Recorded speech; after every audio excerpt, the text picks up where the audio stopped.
ಎಲ್ಲ ವಯೋಮಾನದವರಿಗಾಗಿ ರೋಗ ನಿರೋಧಕ ಶಕ್ತಿ ವೃದ್ಧಿಗಾಗಿ ಶುದ್ಧ ಅರಿಶಿಣದ ಸತ್ವ ಹರಿದ್ರಾರಸ. ಇದು ದೇಸಿ ಉತ್ಥಾನದ ಉತ್ಪನ್ನ.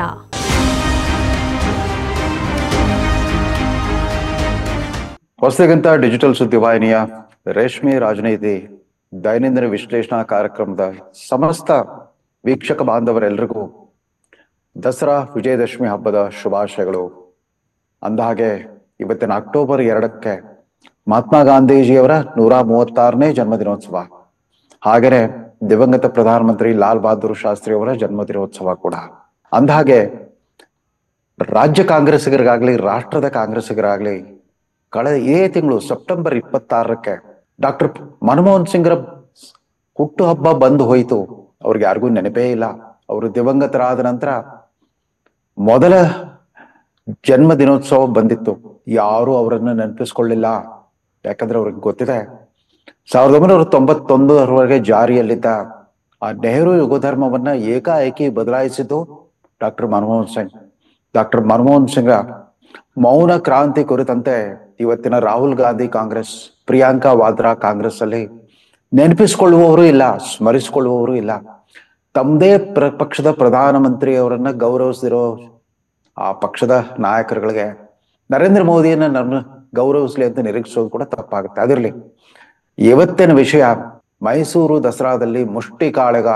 ಪಾರಂಪರಿಕವಾಗಿ ಈ ನವರಾತ್ರಿಯ ಸಂದರ್ಭದಲ್ಲಿ ಮೈಸೂರು ಮಹಾರಾಜರ ವಂಶಸ್ಥರು ವಿವಿಧ ವಿನೋದಾವಳಿಗಳ ಜೊತೆಗೆ ಮಲ್ಲ ಯುದ್ಧವನ್ನು ಕೂಡ ನಡೆಸ್ತಾ ಇದ್ರು, ಕುಸ್ತಿ ಪಂದ್ಯಾವಳಿಗಳನ್ನ ನಡೆಸ್ತಾ ಇದ್ರು. ಈ ಕುಸ್ತಿ ಪಂದ್ಯಾವಳಿಗಳಿಗೋಸ್ಕರವೇ ನಿರಂತರವಾಗಿ ತಾಲೀಮು ಮಾಡ್ತಾ ಬಂದಿದ್ದ ಒಂದು ಸಮುದಾಯವೇ ಅಲ್ಲಿತ್ತು. ಹಳೆ ಮೈಸೂರು ಭಾಗದ ಜಟ್ಟಿ ಸಮುದಾಯ, ಹಿಂದುಳಿದ ವರ್ಗದ ಅತ್ಯಂತ ಒಂದು ಸಣ್ಣ ಜನಸಂಖ್ಯಾ ಪ್ರಮಾಣವುಳ್ಳ ಸಮುದಾಯ. ಅವರೆಲ್ಲ ವೃತ್ತಿಪರ ಪೈಲ್ವಾನರುಗಳಾಗಿದ್ರು, ವೃತ್ತಿಪರ ಜಟ್ಟಿಗಳಾಗಿದ್ರು. ಅಂದಾಗೆ ಆ ಜಟ್ಟಿ ಸಮುದಾಯದಿಂದ ಬಂದ ಪ್ರಖ್ಯಾತ ಲೇಖಕ ಸಾಹಿತಿ ಅಗ್ರಹಾರ ಕೃಷ್ಣಮೂರ್ತಿ ಅವರ ಹೆಸರನ್ನು ಅನೇಕರು ಕೇಳಿರ್ಬೋದು. ಸಾಹಿತ್ಯ ಅಕಾಡೆಮಿಯಲ್ಲೂ ಅವರು ಪ್ರಮುಖ ಹುದ್ದೆಯಲ್ಲಿದ್ರು. ಅವರು ಆ ಜಟ್ಟಿ ಸಮುದಾಯದವರು.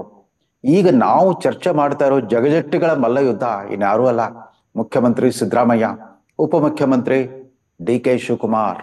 ಹೌದು, ಸೆಪ್ಟೆಂಬರ್ನಲ್ಲಿ ನಡೆಯಬೇಕಿದ್ದ ಕಾಂಗ್ರೆಸ್ ಪಕ್ಷದ ಕ್ರಾಂತಿ ಬಹುಶಃ ನವೆಂಬರ್ನಲ್ಲಿ ನಡೀಬಹುದು ಅನ್ನೋ ಊಹಾಪೋಹಗಳ ನಡುವೆ ಮತ್ತೆ ಶುರುವಾಗಿಬಿಟ್ಟಿದೆ ಈ ಮಲ್ಲ ಯುದ್ಧ.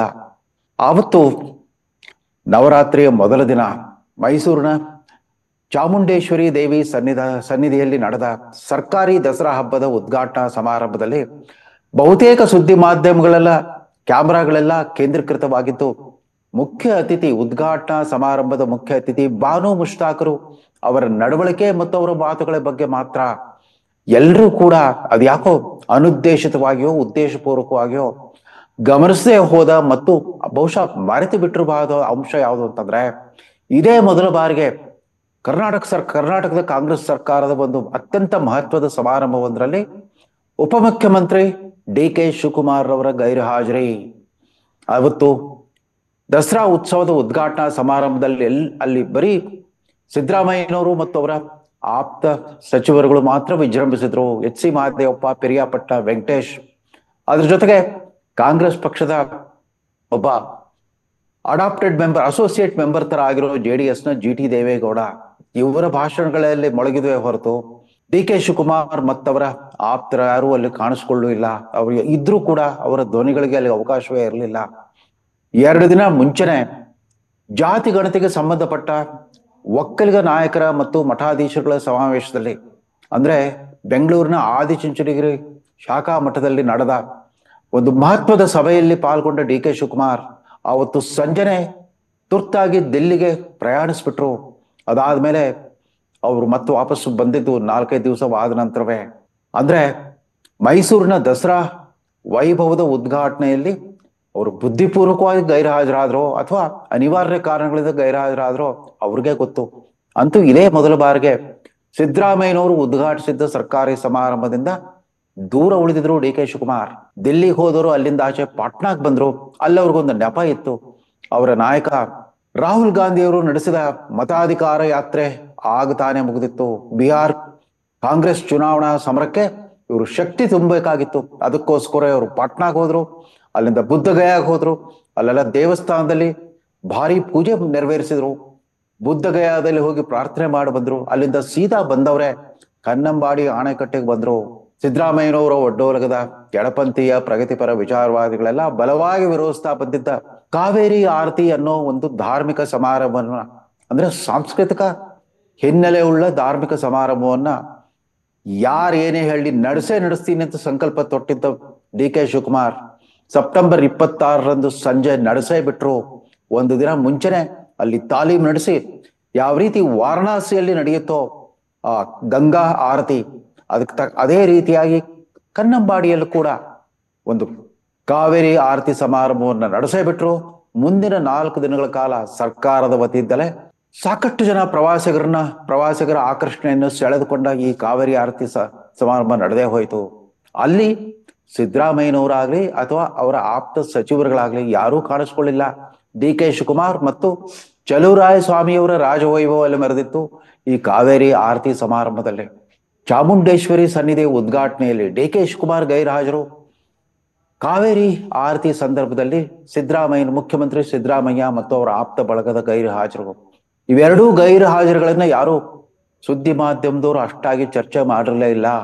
ಅದೀಗ ಅದರ ಅಂತರಾಳವೇನಿತ್ತು ಅಂತ ನಿನ್ನೆ ಮೊನ್ನೆ ಎಲ್ಲ ಸ್ಫೋಟಗೊಳ್ಳೋಕೆ ಮತ್ತೆ ಶುರುವಾಗ್ಬಿಟ್ಟಿದೆ. ಸಿದ್ದರಾಮಯ್ಯನವರು ಯಥಾ ರೀತಿ ಮತ್ತೊಂದ್ಸಾರಿ ಮುಂದಿನ 2.5 ವರ್ಷಗಳ ಕಾಲ ನಾನೇ ಮುಖ್ಯಮಂತ್ರಿ ಅಂತ ಸುದ್ದಿ ಮಾಧ್ಯಮಗಳ ಎದುರು ಯಾವ ಎಗ್ಗು ಸಂಕೋಚವಿಲ್ಲದೆ ಮತ್ತೊಮ್ಮೆ ಪುನರುಚ್ಚಾರ ಮಾಡಿದ್ದಾರೆ. ಎಲ್ಲಾ ಕಡೆ ಅವರ ಸಚಿವರೊಂದಿಬ್ರು ಇನ್ನೇನು ನವೆಂಬರ್ನಲ್ಲಿ ಮಂತ್ರಿಮಂಡಲ ಪುನರ್ರಚನೆ ಆಗುತ್ತೆ, ಕೆಲವ್ರನ್ನ ಡ್ರಾಪ್ ಮಾಡ್ತಾರೆ, ಹೊಸಬರನ್ನ ಸೇರಿಸ್ಕೊಳ್ತಾರೆ ಇತ್ಯಾದಿಯಾಗಿ ಮಾತಾಡ್ತಾ ಇದ್ದಾಗ ಅದನ್ನೆಲ್ಲ ನಾನು ಹೇಳ್ಬೇಕಾಗಿತ್ತು ಅಂತ ಸಿದ್ದರಾಮಯ್ಯನವ್ರ ಬಾಯಿಂದ ಬಂತು. ಅಷ್ಟರೊಳಗನೆ ಡಿ.ಕೆ. ಆಪ್ತರಲ್ಲೊಬ್ಬರಾದ ಕುಣಿಗಲ್ ಶಾಸಕ ಡಾಕ್ಟರ್ ರಂಗನಾಥ್ ಡಿ.ಕೆ. ಶಿವಕುಮಾರ್ ಅವರನ್ನು ಮುಖ್ಯಮಂತ್ರಿ ಆಗೋದನ್ನ ತಡೆಯೋದಕ್ಕೆ ಯಾರಿಗೂ ಸಾಧ್ಯ ಇಲ್ಲ, ಆದ್ರೆ ಇದೇ ಅವಧಿಯಲ್ಲೇ ಆಗ್ತಾರೆ ಅಂತ ನಾನು ಹೇಳಲಾರೆ, ಅದೆಲ್ಲ ಹೈಕಮಾಂಡ್ ನಿರ್ಧರಿಸಬೇಕು ಅಂತ ಹೇಳಿದ್ರು. ಸಿದ್ದರಾಮಯ್ಯ ಕೂಡ ಅದೇ ಹೇಳಿದ್ರು. ಮಂತ್ರಿಮಂಡಲ ಪುನರ್ರಚನೆ ಆಗುತ್ತೋ ಅಥವಾ ಹೊಸ ಮಂತ್ರಿಮಂಡಲ ಬರುತ್ತೋ ಅದೆಲ್ಲ ಹೈಕಮಾಂಡ್ ತೀರ್ಮಾನ ಮಾಡುತ್ತೆ, ನಾವು ಅದಕ್ಕೆ ಭದ್ರಾಗಿರ್ತೇವೆ ಅಂತ ಅವರು ಕೂಡ ಸ್ವಲ್ಪ ಅಡ್ಡಗೋಡೆ ಮೇಲೆ ದೀಪ ಇಟ್ಟಂಗೆ ಹೇಳಿದ್ರು. ಮತ್ತೆ ಶುರುವಾಯ್ತು ನೋಡಿ ಜಟಾಪಟಿ. ಮುಖ್ಯಮಂತ್ರಿ ಮತ್ತು ಉಪಮುಖ್ಯಮಂತ್ರಿ ನಡುವಿನ ಈ ಮುಷ್ಟಿ ಕಾಳಗ. ಇವತ್ತು ಬಹುಶಃ ಜಂಬೂ ಸವಾರಿಯ ಆರಂಭೋತ್ಸವ, ಅಲ್ಲಿ ಪುಷ್ಪಾರ್ಚನೆ ಆಗುತ್ತೆ. ಅಂಬಾರಿಯನ್ನೇರಿದ ಚಾಮುಂಡೇಶ್ವರಿ ದೇವಿಗೆ ಮೈಸೂರು ಅರಮನೆ ಮುಂದೆ ಅಲ್ಲಿ ವಿಶೇಷವಾಗಿ ನಿರ್ಮಿಸಲಾಗಿರೋ ಗಣ್ಯರ ಆ ವೇದಿಕೆಯಿಂದ ಮುಖ್ಯಮಂತ್ರಿಗಳು ಪುಷ್ಪಾರ್ಚನೆ ಮಾಡ್ತಾರೆ.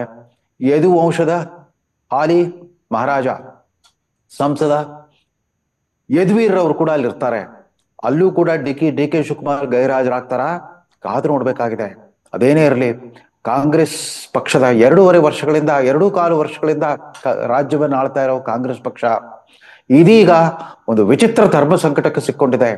ಹಳೆ ತಲೆಮಾರಿನ ಸಿದ್ದರಾಮಯ್ಯನವರು 8 ವರ್ಷದ ಅವಧಿಗೆ ಮುಖ್ಯಮಂತ್ರಿಯಾಗಿ ರಾಜ್ಯಭಾರ ಮಾಡಿದ್ದಾಯ್ತು. ಇನ್ನು ಹೊಸಬರಿಗೆ ಅವಕಾಶ ಕೊಡ್ಲಿ, ತಲೆಮಾರಿನ ಬದಲಾವಣೆ ಆಗ್ಲಿ ಅಂತ ಬಯಸ್ತಾ ಇದೆಯಾ, ಅಥವಾ ಬೇಡ ಡಿ.ಕೆ. ಶಿವಕುಮಾರ್ ಆಗ್ಬಿಟ್ರೆ ಸರ್ವಾಧಿಕಾರಿ ಆಗೋಗ್ಬಿಡ್ತಾರೆ, ನಮ್ಮ ಮಾತು ನಡೆಯಲ್ಲ ಅಂತಂದ್ಬಿಟ್ಟು ಸಿದ್ದರಾಮಯ್ಯ ಬಡ ಒಳೆಯೇಟುಗಳನ್ನು ಕೊಡ್ತಾ ತನ್ನದೇ ಮುಂದುವರಿಕೆಗೆ ಹಾತುರಿತಾ ಇದೆಯಾ, ಕಾದು ನೋಡ್ಬೇಕಾಗಿದೆ. ಒಂದು ಕಡೆ ಮೈಸೂರಿನಲ್ಲಿ ಸರ್ಕಾರಿ ದಸರಾ ಹಬ್ಬದ ರಾಜವೈಭವ, ಮತ್ತೊಂದು ಕಡೆ ಕಲ್ಯಾಣ ಕರ್ನಾಟಕ ಮತ್ತು ಕಿತ್ತೂರು ಕರ್ನಾಟಕ ಅಂದ್ರೆ ಹೈದರಾಬಾದ್ ಕರ್ನಾಟಕ ಮತ್ತು ಮುಂಬೈ ಕರ್ನಾಟಕದ ಜನರೆಲ್ಲ ಇವತ್ತು ಅಭೂತಪೂರ್ವ ಮಹಾಪೂರದ ಹಾವಳಿಯಿಂದ ತತ್ತರಿಸಿ ಹೋಗ್ಬಿಟ್ಟಿದ್ದಾರೆ. ಈ ಹವಾಮಾನ ವೈಪರೀತ್ಯಗಳಿಂದಾಗಿ ಒಂದು ಕಾಲದಲ್ಲಿ ಬರಗಾಲದ ಬೀಡಾಗಿದ್ದ ಕಲ್ಯಾಣ ಕರ್ನಾಟಕ ಇವತ್ತು ಭರ್ಜರಿ ಮಳೆಯಿಂದ ತತ್ತರಿಸಿ ಹೋಗ್ಬಿಟ್ಟಿದೆ. ಭೀಮಾ ನದಿಯ ಮಹಾಪೂರದಿಂದ ಸುಮಾರು 8 ಲಕ್ಷ ಹೆಕ್ಟೇರ್ಗಳಷ್ಟು ಬೆಳೆದು ನಿಂತ ಬೆಳೆಯೆಲ್ಲ ನಾಶವಾಗಿ ಹೋಗ್ಬಿಟ್ಟಿದೆ. ರೈತರ ಮನೆಗಳು ಭಗ್ನವಾಗಿವೆ.